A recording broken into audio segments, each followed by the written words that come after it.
La Chine et la Russie promeuvent publiquement une amitié sans limite. Mais la Chine agit dans le dos de la Russie, pour exploiter les faiblesses de la Russie.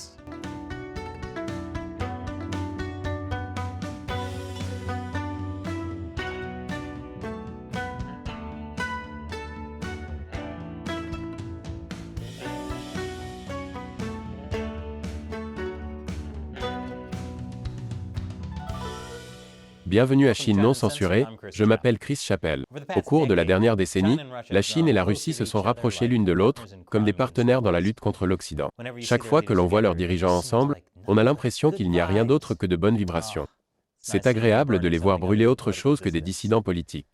En 2015, le dirigeant chinois Xi Jinping et le dirigeant russe Vladimir Poutine ont signé plus d'une vingtaine de pactes de coopération, dont un mémorandum visant à ne pas lancer de cyberattaques l'un contre l'autre. C'est comme une deuxième base pour les autoritaires. 4 ans plus tard, ils ont renforcé leurs relations en signant un partenariat stratégique global. Et en 2022, ils ont affirmé que l'amitié entre les deux États n'a pas de limite, il n'y a pas de domaine de coopération interdit. La Chine a même demandé à la Russie de retarder la guerre en Ukraine, jusqu'à ce que la Chine ait fini d'accueillir les Jeux olympiques d'hiver. Ce qui aurait fait grand bruit, si quelqu'un avait vraiment regardé les Jeux olympiques d'hiver. Aujourd'hui, dans une certaine mesure, ils ont joint l'acte à la parole. Les échanges commerciaux entre la Chine et la Russie ont augmenté, en particulier après que la Russie a fait l'objet de sanctions de la part de l'Occident. Un oléoduc de 55 milliards de dollars a été construit, et de nombreux exercices militaires ont eu lieu ensemble. C'est la troisième base. Si vous vous contentez de lire les médias d'État chinois, vous aurez l'impression que les relations sino-russes sont un long fleuve tranquille et qu'il en a toujours été ainsi. Mon média d'État chinois préféré, le Global Times, aime à dire que les deux pays partagent un partenariat dos à dos, ce qui signifie que la confiance est telle que les deux pays, comme deux frères, laissent à l'autre le soin de défendre son propre dos. Beaucoup de belles paroles. Sauf que la Chine sape la Russie dès qu'elle en a l'occasion. Et la Russie le sait. Je vous en dirai plus après la pause. Bienvenue à nouveau. Malgré tous les discours sur un partenariat sans limite entre la Chine et la Russie, la Chine tente de saper la Russie dès qu'elle en a l'occasion, notamment en exploitant l'invasion de l'Ukraine par la Russie. La Chine étend son influence en Asie centrale, l'arrière-cour de la Russie. Tous ces pays sont d'anciens pays soviétiques, indépendants aujourd'hui, tout comme l'Ukraine. L'invasion les rend nerveux, car ils craignent que la Russie ne s'arrête pas là. Ils relâchent donc leurs liens avec la Russie. L'Ouzbékistan est allé jusqu'à soutenir l'indépendance de l'Ukraine et à rejeter les États fantoches de la Russie. L'Ouzbékistan et le Kazakhstan ont même envoyé de l'aide humanitaire à l'Ukraine. C'est comme si, lorsque Kim et Kanye West ont divorcé, tous les Kardashians avaient soutenu Kanye. Ce qui est une analogie parfaite puisque Kanye et l'Ukraine ont tous les deux été accusés d'être compatibles avec les nazis. La Chine y voit l'occasion rêvée de s'emparer de l'Asie centrale et de la courtiser. C'est une violation du Code des frères. Et dire que je t'ai laissé atteindre la troisième base autoritaire.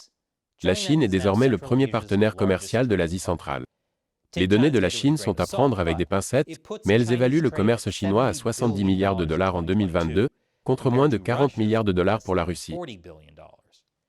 En outre, la Chine participe actuellement à plus de 90 projets industriels dans la région.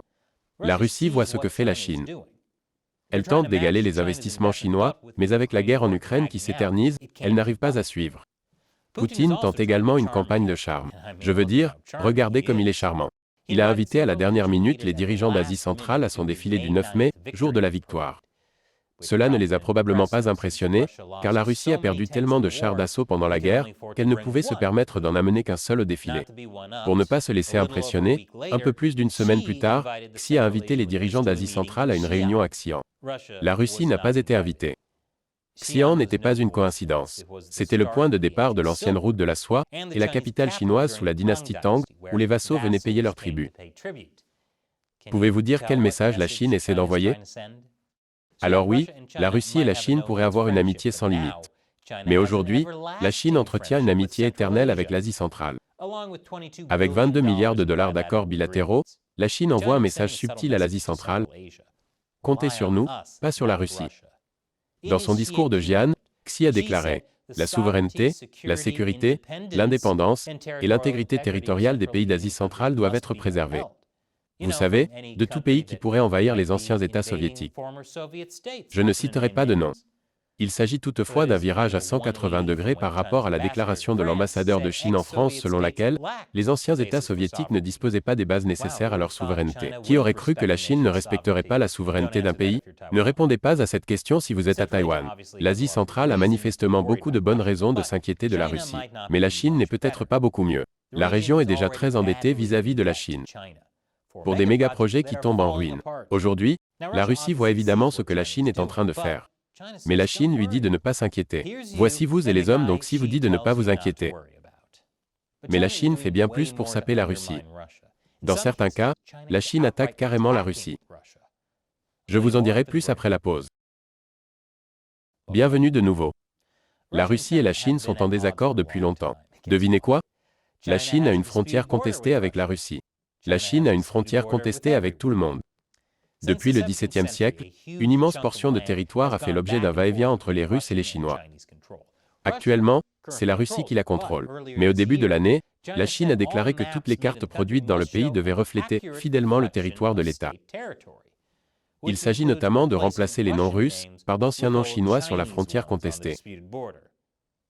Oui, c'est tout à fait exact.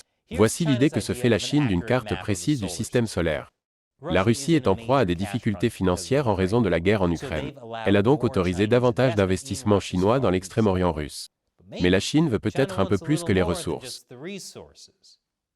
Il y a aussi l'espionnage chinois. Bien qu'elle ait promis un pacte de non-agression cybernétique avec la Russie, la Chine n'hésite pas à voler des données russes. La société de cybersécurité israélo-américaine Check Point a découvert une attaque contre la Russie menée par des groupes de pirates chinois soutenus par l'État, dont les noms de code sont Stone Panda et Mustang Panda. Un coup de chapeau à celui qui a réalisé ce graphique. Les pirates chinois ont ciblé des instituts de défense russes sous l'égide de Rostec Corporation.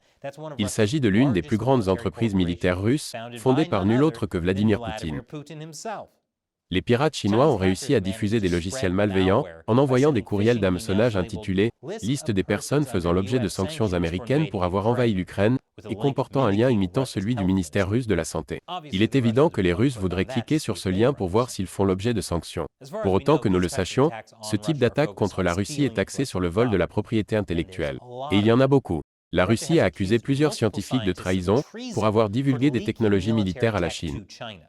Par coïncidence, le mois dernier, le Parlement russe a voté en faveur d'une augmentation de la peine pour trahison, qui passerait de 20 ans d'emprisonnement à la prison à vie. Mais la Russie est en quelque sorte coincée. Elle se débat avec les sanctions occidentales, elle a besoin de la Chine pour survivre. Et la Chine sait qu'elle peut s'en tirer à bon compte. La situation est plus délicate que la dernière fois qu'ils ont cuisiné des crêpes ensemble. Cette émission n'existerait pas sans le soutien de téléspectateurs comme vous. YouTube démonétise, supprime et désabonne secrètement les utilisateurs de cette chaîne. Rejoignez ce que j'appelle l'armée des 50 centimes de Chine non censurés, en contribuant à l'émission sur Patreon. Vous bénéficierez d'un tas d'avantages intéressants, dont la possibilité de me poser des questions auxquelles je répondrai dans l'émission. La question d'aujourd'hui vient de Joshua Williams. Je suis membre maintenant? Quelqu'un peut-il me dire si Chris vient de Chine? Pourquoi se focaliser autant sur le régime? Je l'applaudis, c'est un vrai patriote, mais quelque chose a dû l'inspirer. Cela fait des années que je regarde, mais je n'ai pas souscrit jusqu'à présent. Joshua, merci d'avoir rejoint l'armée des 50 centimes de Chine non censurés. Cette émission n'existerait vraiment pas sans votre soutien. Je ne viens pas de Chine. Shelley, elle, l'est. Ses parents étudiaient aux États-Unis lorsque le massacre de la place Tiananmen a eu lieu, et ils ont décidé qu'y retourner ne serait pas le meilleur choix. Pour elle, c'est donc personnel. Quant à moi, j'ai toujours été intéressé par la culture asiatique, ce qui m'a amené à étudier davantage l'histoire récente de la Chine et le Parti communiste. J'ai vu à quel point l'idéologie communiste était néfaste et toutes les choses horribles que le Parti communiste chinois faisait subir au peuple chinois et aux États-Unis, et j'ai voulu faire quelque chose pour y remédier. J'ai commencé comme reporter d'actualité sur la Chine, mais c'était à l'époque des Jeux Olympiques de Pékin en 2008. Tout le monde était en quelque sorte émerveillé par la Chine et ne savait rien de la menace qu'elle représentait. Les gens ne s'intéressaient pas à l'actualité pure. YouTube était une nouveauté à l'époque, et j'ai pensé que si je pouvais rompre avec le format des informations directes et utiliser un peu d'humour et de sarcasme, je pourrais intéresser plus de gens. Et cela semble avoir fonctionné. Merci pour votre question, Joshua, et merci d'avoir rejoint l'armée des 50 centimes de Chine non censurés. Et merci d'avoir regardé l'émission. Encore une fois, je suis Chris Chappell. À la prochaine fois.